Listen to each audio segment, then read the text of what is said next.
यंदाच्या दिवाळीमध्ये आपणा सर्वांना आव्हान आहे की फटाक्याच्या प्रदूषणामुळं जे काही प्राणी पक्षी किंवा वनस्पतीवर परिणाम होतात याच्याचबरोबर लहान मुले, म्हातारी माणसं, आजारी माणसं यांच्यावरही परिणाम होतात. त्याच्या धुरापासून वेगवेगळ्या प्रकारचे धातू, त्याचे धूर आपल्या शरीरात जातात. फॉस्फरससारखा जर गेला तर फॉस्जिन त्यातनं बाहेर पडत असतो.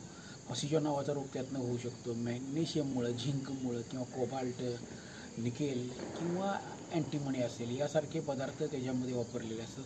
त्याच्यामुळे वेगवेगळे धोके आपल्याला होऊ शकतात. हेच फटाक्याचे कागद जर इकडे तिकडे पसरले तर ते गटारीतून पाण्यामधून पिण्याच्या पाण्यामध्ये किंवा नदीमध्ये ते शेवटी जात असतं. तरी पण आपण त्याची काळजी घेतली पाहिजे.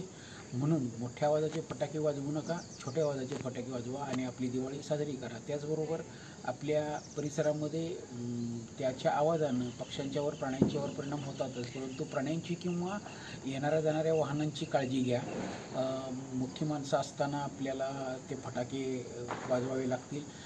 चाळीमध्ये किंवा एखाद्या कॉलनीमध्ये धुराने गुदमरणार नाही आणि जवळ काही ज्वालाग्राही नको आहे अशा ठिकाणी फटाके तुम्ही वाजवू शकता. एकूण आपण प्रदूषणमुक्त दिवाळी साजरी करायची असेल तर फटाकेमुक्त दिवाळीला चान्स आपल्याला द्यावा लागेल आणि फटाकेमुक्त दिवाळी आपण साजरी कराल अशी अपेक्षा व्यक्त करतो. धन्यवाद.